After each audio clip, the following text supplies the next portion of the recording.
वैसे पत्नियां बेचारी ना सारी जिंदगी यही कोशिश करती हैं कि पति को बदल दूं। वो सोचती मैं बदल दूंगी, मैं मेरे प्यार से मेरे स्वामी को बदल दूंगी, मैं इसको इतना प्यार दूंगी, ये मेरा लेला बन जाएगा। वो भेड़ के बच्चे को लेला बोलते हैं ना, तो मेरा लेला बन जाएगा। वो 50-60 साल जिंदगी के निकल जाते हैं, फिर माथे पे हाथ रख के कहती कोई फायदा नहीं हुआ, ना यूज, चेंज नहीं हुआ ये बंदा। इसलिए बंदा सही है तो शुरू से ही है, माल पहले ठीक ठोक बजा के ही लेना चाहिए भाई। अब चक्कर ये है कि एक ने अपनी सास को फोन किया। वो कहते ये कैसी लड़की तुमने मुझे दी है। मैसेज किया, ये कैसी लड़की मुझको दी है। मां ने जवाब दिया, goods once sold will not be exchanged और returned, that is the policy. अब तो गई, अब तू देख, हम झेल लिए, अब तू झेल। चक्कर ये है कि ऐसी परिस्थिति में जहां पति का स्वभाव या पत्नी का स्वभाव थोड़ा टेढ़ा है, तो वहीं तुम्हें अपने मन को खुद ही सीधा करना होगा। जैसे आप जब कोई भी माइथोलॉजिकल सीरियल देखते हो, माने पुराण बेस्ड कोई सीरियल अगर आप देखते हो, उसे माइथोलॉजिकल नहीं कहना चाहिए, उसको पुराणिक सीरियल कहना चाहिए, क्योंकि वो गप नहीं है, वो सच है, इतिहास है। जब आप देखते हो तो जैसे वो बड़ा इंटरेस्टिंग चीज है। आई डोंट नो व्हाई, किसी भी राक्षस की एंट्रिंग होगी तो एक तो म्यूजिक बड़ा अच्छा आएगा, और फिर वो हंसता हुआ आता है, हा हा हा हा कर। जो साधु पुरुष हैं, ऋषि महाराज हैं, वो कोई हा हा नहीं हो रहा होता उनका। पर कोई मना रावण आ रहा है, मेघनाद आ रहा है, तो वो कैसे हा हा हा करते हुए आते हैं। और फिर जो भी वो करेगा तो आप तैयार होते हो कि इसने अब मतलब बुरी चीजें ही करनी है, राक्षस है, असुर है, दैत्य है, एक सताएगा, मारेगा, तकलीफ देगा, कुछ ना कुछ ऐसा होगा। तो देवी जी जब पति आए, इंजॉय द शो,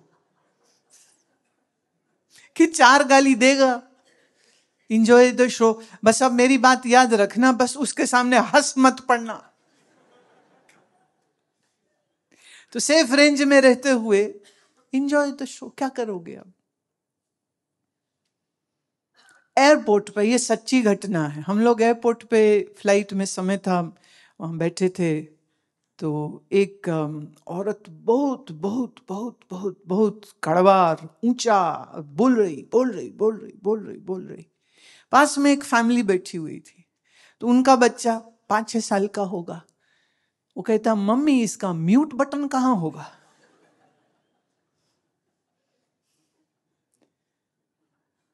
म्यूट, कम से कम हमारे कान तो नहीं खाएगी ये तो। चक्कर ये है कि ईश्वर ने ऐसी टेक्नोलॉजी शरीरों के साथ दी नहीं कि म्यूट बटन होता, तो फिर अकल को थोड़ा जगाना पड़ता है, और एक्सेप्टेंस की जो है सो है, और फिर उसको एक तमाशे की तरह ही देखिए कि ये जनाब कड़वा बुरा नहीं बोलना है इन्होंने, और वो सुधरने नहीं वाले हैं। खैर, क्या मंत्र जपने के लिए गुरु दीक्षा आवश्यक है? ललिता पूछते हैं। हाँ भी और ना भी। कुछ मंत्र हैं जिसके लिए किसी दीक्षा की आवश्यकता नहीं होती है, विशेषकर प्रणव, विशेषकर ये जो है जिनको हम वैदिक मंत्र बोलते हैं, उसमें आवश्यकता नहीं होती है, कर सकते हैं बिल्कुल। पर अगर आप किसी संप्रदाय में हैं या किसी इष्ट के साधना करना चाह रहे हैं, तो फिर उसमें दीक्षा की आवश्यक। दीक्षा मतलब यह होता है कि वो गुरु ये बताता है कि इसको करना कैसे है, उसका तरीका क्या है।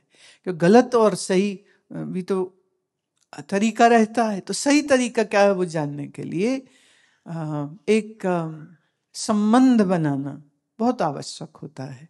एक गाइडलाइन लेना, जो आपका मेंटोर होगा, जो आपको इंस्पायर करेगा, जो आपको मार्ग दिखाएगा, जो आपको शुभकामना, शुभ आशीष देगा।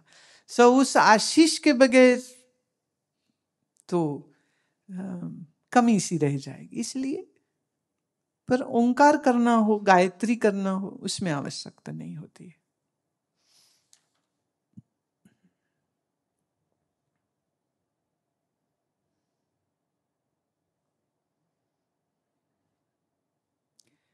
प्रश्न है अशोक कश्यप का। वो कहते हैं कि ईश्वर आनंद स्वरूप कैसे है? क्योंकि ये संपूर्ण संसार ईश्वर का ही रूप है, इसमें दोनों तरह के जीव हैं, सुखी हैं, दुखी हैं, एवं परमात्मा तो सब में व्याप्त है। हम ये कैसे कह सकते हैं कि वह आनंद स्वरूप है? हाँ, ऐसे जानो, जब हम सत्य कहते हैं तो वो सत्य स्वरूप परमात्मा क्या किसी एक जगह में सीमित है? नहीं। तो जब सत्य स्वरूप किसी एक जगह में सीमित नहीं है, तो फिर आनंद स्वरूप से कहीं एक जगह में सीमित नहीं है, वो व्यापक ही है। अब आप कहते हो कोई सुखी है, कोई दुखी है, परमात्मा तो सब में है, पर फिर ये दुखी सुखी क्यों? ये दुखी सुखी मन है। आप ऐसे समझिए, किसी के घर मृत्यु हो गई, रो रहे रो रहे रो रहे रो रहे रो रहे, फिर वो सो गए, और अगर वो सो गए तब उनका चेहरा देखो, क्या उस समय वो दुखी लगेंगे? बल्कि भूल जाएंगे क्या नुकसान हुआ, क्या कौन मर गया, क्या बड़ी विपदा आ गई। नींद में गया हुआ जीव कभी भी न विक्षेप में होता है, न दुख में होता है, न पीड़ा में होता है। जैसे ही नींद खुलती है और मन जागृत होता है, सियापा शुरू।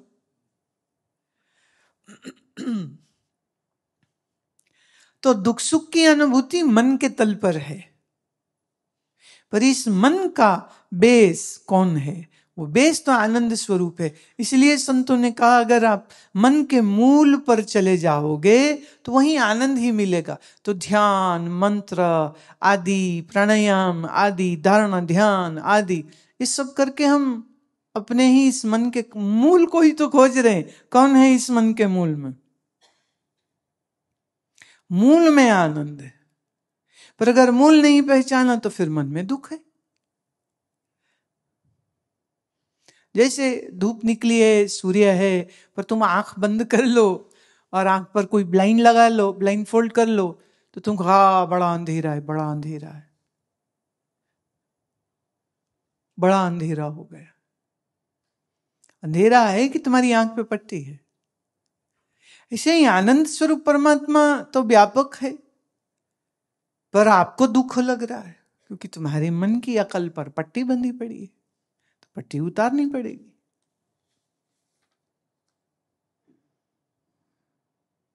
अभिषेक मित्तल पूछते हैं, क्या कोई व्यक्ति इस दिव्य समाधि के, निर्विकल्प समाधि के अनुभव को एक्सीडेंट से या बिना चाहे ऐसे ही मिल सकती है? ऐसे ही? पर ऐसे कैसे? ऐसे कैसे? आपने अपना प्रश्न मुझ तक पहुंचाने के लिए जीमेल को इस्तेमाल किया, कंप्यूटर को इस्तेमाल किया, फोन को, आईपैड को इस्तेमाल किया। अब आपके पास फोन ना हो, आईपैड ना हो, लैपटॉप ना हो, कंप्यूटर ना हो, कोई साधन ना हो, क्या आप मुझे मेल भेज सकेंगे? तो ऐसे ही कैसे? बीच में कोई साधन तो चाहिए ना, मैकेनिज्म, टेक्निक कुछ चाहिए। निर्विकल्प समाधि भी ऐसे ही नहीं हो जाती। कैसे कैसे पापड़ बेलने पड़ेंगे। ऐसे ऐसे नहीं।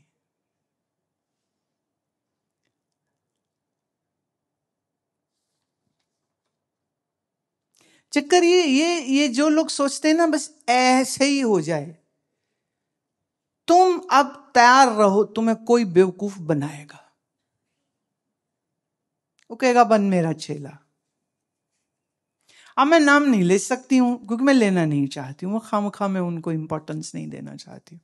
इस दुनिया में, हमारे समाज में, हमारे इसी देश में ऐसे बड़े सारे गुरु हैं जो दावा ये करते हैं, हमारा चेला बन जाओ, हमारे तिलक में देखो, हमारी फोटो को देखो, कई तो ऐसे जो मर चुके हैं फिर भी वो उनकी फोटो में देख रहे हैं, यहाँ देखने से अंदर से ऐ रोशनी आनी ना, ऐ वजनी मेरे अंदर ते मेरी कुंडली जाग जानी। वो बैठे हैं फोटो के आगे। ये वही गधेड़े हैं जो वो मतलब खाने पीने की किसी फोटो के आगे बैठे हैं, बस अभी ये फोटो जिंदा हो जानी है। और सबसे पहले आनी खुशबू, फिर ये फूला हुआ भटूरा निकलेगा, फिर मैं यूं उंगली मार के उसमें लप लप करके खा जाऊंगा मैं। जिस दिन भोजन की फोटो तेरे लिए जिंदा हो जाएगी, उस दिन उस मरे हुए गुरु की फोटो को देखकर तेरी ये समाधियां लग जाएंगी। कोई कहने वाला आ जाएगा, और तुम तो तैयार बैठे थे ना ऐसा ही कोई चमत्कार। पूज्य स्वामी खंडानंद जी ये कहा करते थे, कह रहे जहां तुमने चमत्कार देखने की इच्छा करी वहीं तुमने अपनी बेवकूफी की। एक पब्लिक अनाउंसमेंट कर दी है, आएगा अब कोई जो तुम्हें बेवकूफ बनाएगा। एक हंसी की बात है, एक बार हम शायद किसी शिविर में त्राटक करना सिखा रहे थे, तो मंच पर ही ज्योति जगाई हुई थी, और फिर एक समय बाद मैंने कहा अब तुम आंख बंद करके अंतर इसी ज्योति को देखने की प्रयास करो। मैं अंतर अगर दिख गई तुमको तो ये बड़ा मन एकाग्र हो जाएगा, तो उसकी उपमा हम कह रहे थे, उसको बड़ा रस आएगा। और फिर क्या, अब सब लोग अभ्यास कर रहे हैं। शाम को सब मिले तो मेरे पास कम से कम नहीं तो 20-30 चिट्ठियां आ गई। उन चिट्ठियों में लिखा था कि हमको अंदर ज्योति दिखने लग गई और हमको इतना आनंद आया। फिर उस ज्योति में श्री कृष्ण भगवान आ गए, किसी को दुर्गा आ गई, किसी को शिव जी आ गए, किसी को कुछ दिख गया, किसी को बाबा नानक दिख गया, किसी को त्रिशूल दिख गया, और उन पता नहीं क्या क्या दिख गया। या तो हमें ही चमत्कारी कि 20 मिनट में सबको दर्शन करा दिए, या ये सब शेख चिल्ली की औलादे हैं कि बैठ के कहानियां कल्पना कर करके मुझे बता रहे ना। ये बड़ा पर्सनल व्यक्तिगत अनुभव होता है, मैं उस पर किंतु परंतु नहीं सीधे कर सकती हूं, पर मैं ये भी जानती हूं लोग कहानियां बनाने में बड़े उस्ताद हैं। जैसे कभी एक बार हमने बोल दिया कि अगर आप भ्रू मध्य पे, भी पीछे ही हम बात कर रहे थे, भ्रू मध्य पर ध्यान करेंगे तो ये आपके आज्ञा चक्र को सक्रिय कर सकता है। बट उसके पीछे और बहुत कुछ मैंने बोला है जो करना है। आ गई चिट्ठियां, कईयों के आज्ञा चक्र खुल चुके हैं।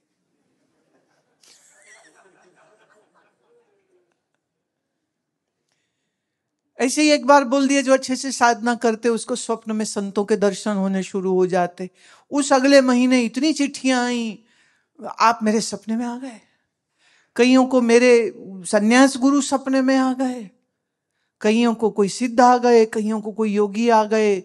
योगी ने मेरे सिर पे हाथ रखा और उन्होंने कहा इस जीवन में जो तुमको ये गुरु माँ मिले हैं ना, ये पिछले 10 जन्म से तेरे ही गुरु है। पक्की मोहर लग गई। मैं तो पहली कहती फीलिंग आ रही है।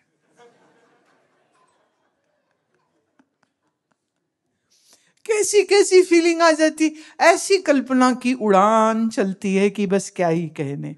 इसलिए ना चमत्कार देखने की चाह मत करो। यह है कि जब भी कभी किसी की ध्यान की डुबकी लगेगी, वो बहुत चमत्कृत करने वाला अनुभव होता है। पर जब तुम किसी के द्वारा चमत्कार कराए जाने की उम्मीद करने लग जाते हो, तब पक्का बेवकूफ बनाए जाने की प्रोसेस में तुम चालू हो चुके हो। थोड़ा इससे बचना चाहिए।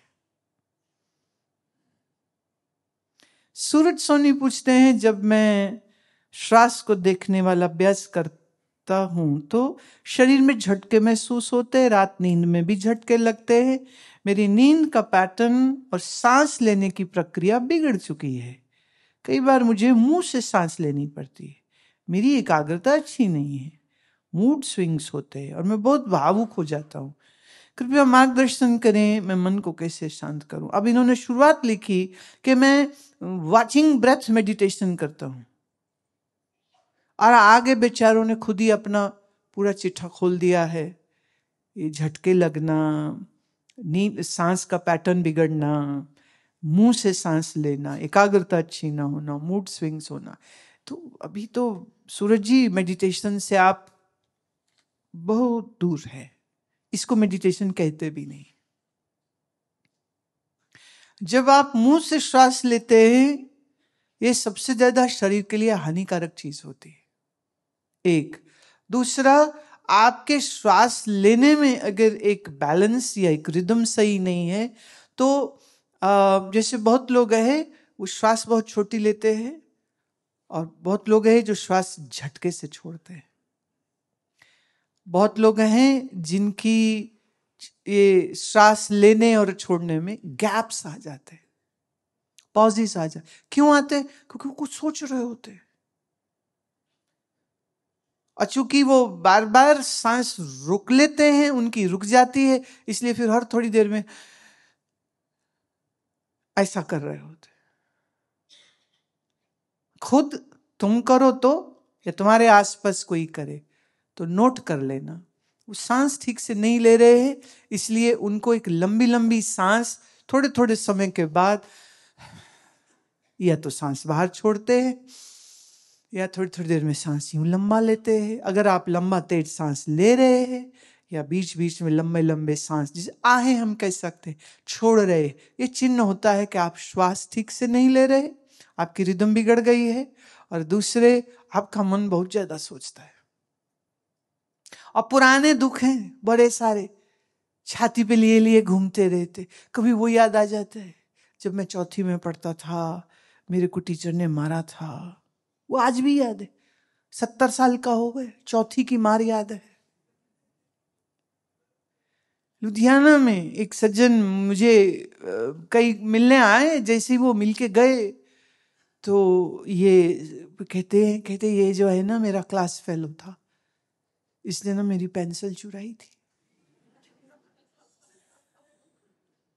जो आया था वो बहुत अमीर आदमी है, जिसके घर में है वो बड़े अमीर आदमी, लेकिन तुम देखो उसके मन में कैसा घाव पड़ा। अब वो नाम तो कुछ और था, पर वो होता ना पेट नेम्स, आओ बंटी, अरे बंटी आया, बंटी आया, बंटी आया। और जब बंटी गया ना तो कहता बंटी ने मेरी पेंसिल चुराई थी। मैं बुलाऊं उसको, अभी stand up on the desk कराती हूँ उसको, नहीं तो hold your ears and stand in the corner कराती हूँ, कुछ देती हूँ दंड उसको। अरे यार तो